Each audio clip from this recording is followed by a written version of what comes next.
Good morning. My name is Bernard Aseto from Nairobi Baptist Church. Our scripture reading for today will be from the book of Habakkuk, chapter 3, verse 16 to 19. And I'll be reading from the NIV. I heard and my heart pounded. My lips quivered at the sound. Decay crept into my bones, and my legs trembled. Yet I will wait patiently for the day of calamity to come on the nation invading us. Though the fig tree does not bud, and there are no grapes on the vines, though the olive crop fails, and the fields produce no food, though there are no sheep in the pen, and no cattle in the stalls, yet I will rejoice in the Lord. I will be joyful in God, my Savior. The sovereign Lord is my strength. He makes my feet like the feet of a deer. He enables me to go on the heights. And that is the end of the scripture reading for today. Thank you very much, Dr. Bernard Aseto. We thank God for technology. He has just read for us that scripture a few kilometers from where I am. And that brings to an end the book of Habakkuk. He has just read for us the last passage of this book of Habakkuk, which I have entitled, Cry Down to God's Immovable Anchor. Cry down to God's immovable anchor, from Habakkuk chapter 3, verse 10 to verse 19. Now, we all have been there. Perhaps even this year, you personally have been there. Perhaps even this week, you have been there. Certainly, personally, I have been there too. And Habakkuk is the same place where he started his revelation in chapter 1 of this book, the pedestal of self-righteousness. And from this pedestal of self-righteousness, he addresses God and asks God some very pertinent questions. How comes, God, you do not hear me? When I call save, you do not save. How long do you want me to wait until you come through? How comes you allow me to watch evil, to witness oppression, to witness bloodshed in the community that I'm living in? From this pedestal of self-righteousness, God started addressing Habakkuk as the message came to us a few weeks ago. And one of the things that God told Habakkuk, actually Habakkuk, if I was to tell you what I'm going to do, you would not even believe it. Because, for example, I will be using Babylonians to punish evil Jerusalem. And Habakkuk, upon hearing that, tells God, it is just as I have told you, God, you are an unjust God. You do not consider us, because how can you use the more wicked to punish the less wicked? We are not as wicked as Babylonians. How can you use the Babylonians to punish your own people? It is just as I have said, God, you are unjust, and I'm even willing to depart from this pedestal of self-righteousness as I get to my watchtower and even wait to see how you will answer me. As I wait to hear what answer you are going to give me, God, Habakkuk thinks that he has put God in a tight corner because of his unjust ways of responding to his community's wickedness. But from this watchtower that Habakkuk climbed on, God continued to speak to him in chapter 2. And it tells him, you know, Habakkuk, if it's a dialogue you want us to have, we can have about justice and about righteousness and all that. But I want you to know that the righteous shall live by faith. Habakkuk, I want you to know that the more wicked will also not go unpunished. Habakkuk, I want you to know, for example, that all human effort is fuel for the fire. Habakkuk, I want you to know that, for example, I have not even departed from my holy temple. I remain there, and the whole world should be silent before me. And when Habakkuk hears this, it's as if he wakes up from his stupor and starts climbing down from his watchtower. And perhaps as he is climbing down from his watchtower, he is remembering about Job, who had gone many years before him, how he also started from the pedestal of self-righteousness as he challenged God, telling God, you know, God, how comes this has happened to me? I never saw an orphan that I didn't feed. I never saw a widow that I did not take care of. God, you even know that I don't entertain my eyes looking at women with lustful eyes. How come this has happened to me? But ultimately, when Job heard the voice of God, he told God, I had heard about you, now I have seen you, I repent with ashes and sackcloth. He continued climbing down from his watchtower and directly to his prayer closet, which we started opening last week. And from this prayer closet, we started seeing Habakkuk just pouring his heart before God. He has departed from his pedestal of self-righteousness. He has departed from his watchtower, and now he is in his prayer closet. Even as we close this book, Habakkuk is still in his prayer closet and is pouring his heart before the Lord. And that is where we start today from chapter 3, verse 16, even as we continue with this prayer and close this book of Habakkuk. Many years from when Habakkuk prophesied, Jesus was to tell Zacchaeus, Zacchaeus, it is good that you have made the effort to climb on the tree to see me, but I do not talk to men who are on a higher ground talking to me. Climb down and then we shall have a conversation. Zacchaeus, climb down and then we shall party together. I will be a guest in your house. And so this morning then we can be guests together with Jesus as we continue in the prayer closet of Habakkuk. Because in this prayer closet of Habakkuk, he actually started realizing, or he came to realization that God's ways are not our ways. And above all, he came to a realization, what is true joy? What really brings joy? What should not bring joy to us? What should bring joy? And what should sustain joy? So 3 things that we are going to look at as we close this chapter from the closet, or rather in the closet of Habakkuk's prayer room. What should bring joy? What should not bring joy? And what should sustain joy? Habakkuk tells us in verse 17 what should not bring joy. 3 times Habakkuk says, though and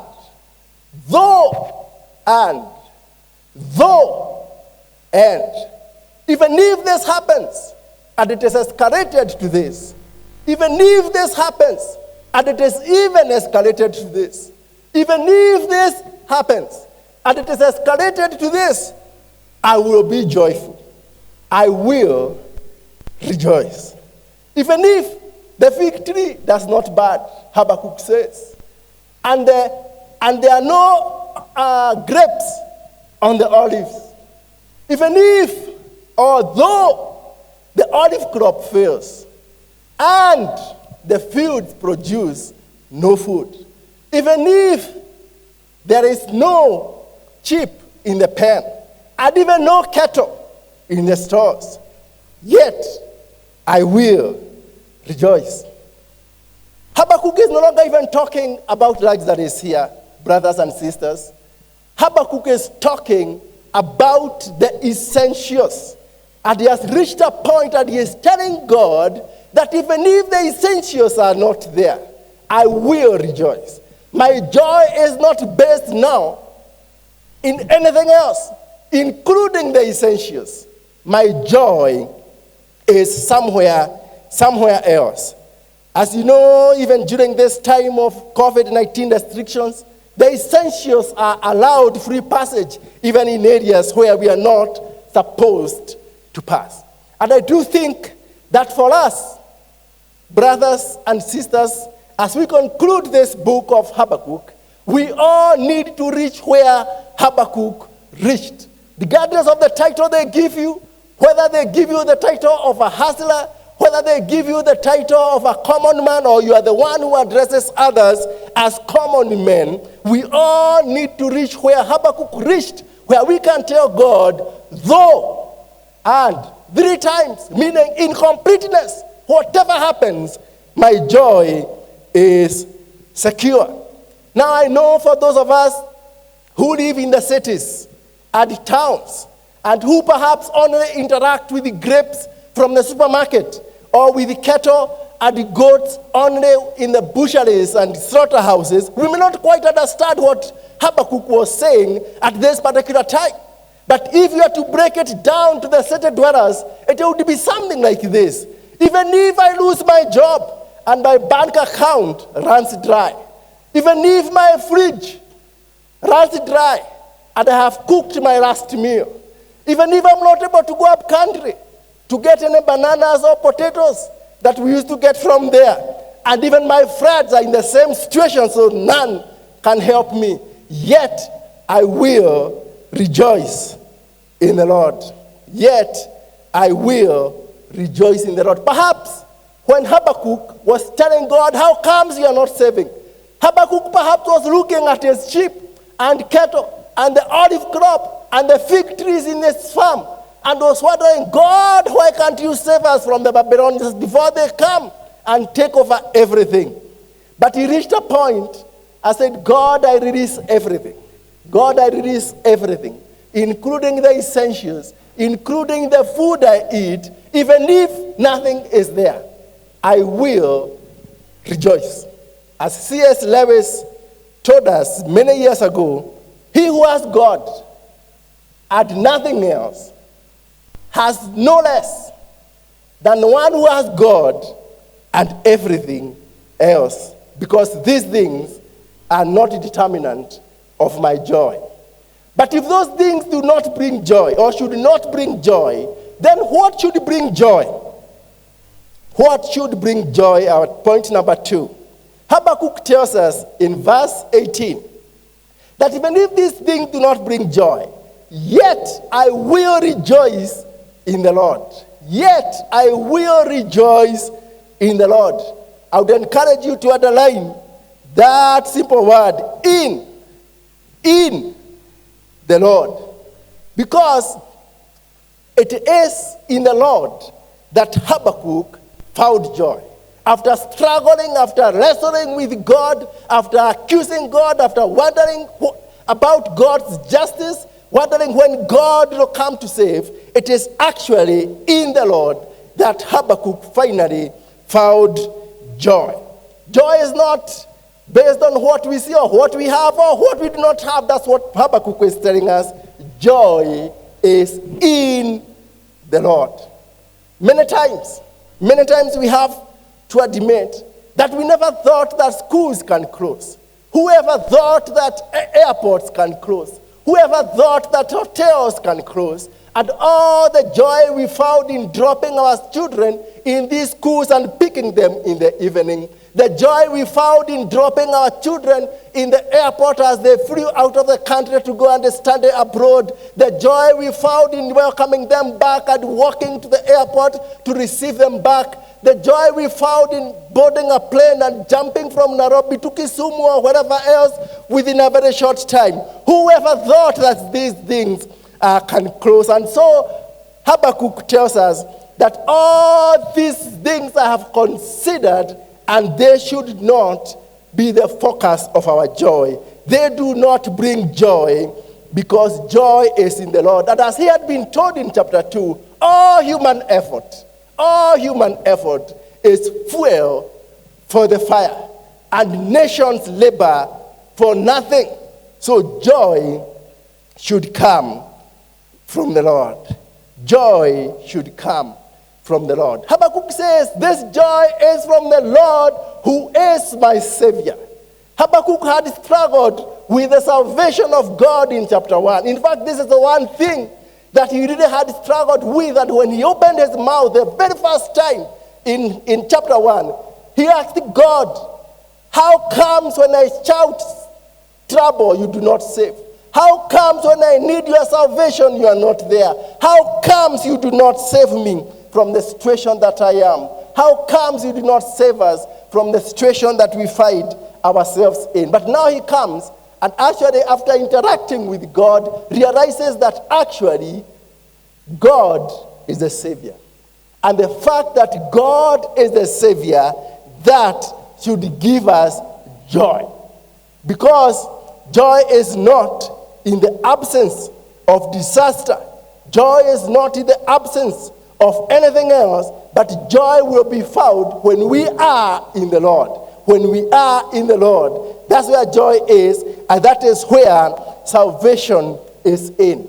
And if we can learn anything from Habakkuk, it is not as if things got any better after this revelation. The Babylonians still came. The temple was burnt, the palace was burnt, the wall was broken, the king went to captivity. The people, the elite and the nobles went to captivity. But salvation was still in the Lord. Salvation was still in the Lord. And he found joy in the Lord. Yes, Habakkuk may have lost everything, just like anybody else who was in Jerusalem at that time. But he found salvation in the Lord. Historians tell us that this man of God may have lived until just a few years before the return of the Jews to Jerusalem. So he actually found salvation in the Lord. I don't know for how long you may have resisted God on your watchtower or from your pedestal, but today I plead with you to climb down and embrace the salvation of God. Take refuge in the Lord. You may be mad with God currently that he has not saved you, that he has not protected even COVID-19 from coming to our nation. Maybe your marriage, maybe your business, maybe your employment. But let me tell you that the joy will not be found anywhere else if we can learn anything from Habakkuk apart from in the Lord. Apart from in the Lord. And the number 3 thing that we can learn from Habakkuk is what should sustain this joy. What should sustain this joy? Because many times our joy is today and tomorrow is not there. This year we are happy, next year we are not happy. This month we are happy, next month we have news that makes us to be not happy. But when it comes to the sustenance of joy, Habakkuk tells us, the sovereign Lord is my strength. He makes my feet like the feet of a deer. He enables me to tread on the heights. He is no longer making any demands on God. He is no longer accusing God. He is no longer pointing his finger at God and asking him how comes, when, how, where.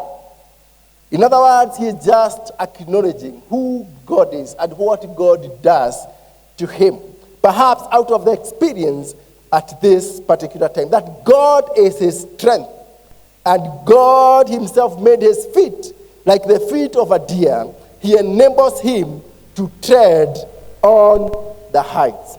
Now, this is very interesting because Habakkuk finally acknowledges God as sovereign, which is one way that he uses to sustain this joy. Because in chapter 1, he struggled with the sovereignty of God, and that's why he is asking God questions. How comes you are doing this? How comes you don't respond? How comes you don't answer even when we call upon you? How comes you tolerate wrongdoing? How comes you can even use the more wicked to punish the less wicked? He is struggling with the sovereignty of God.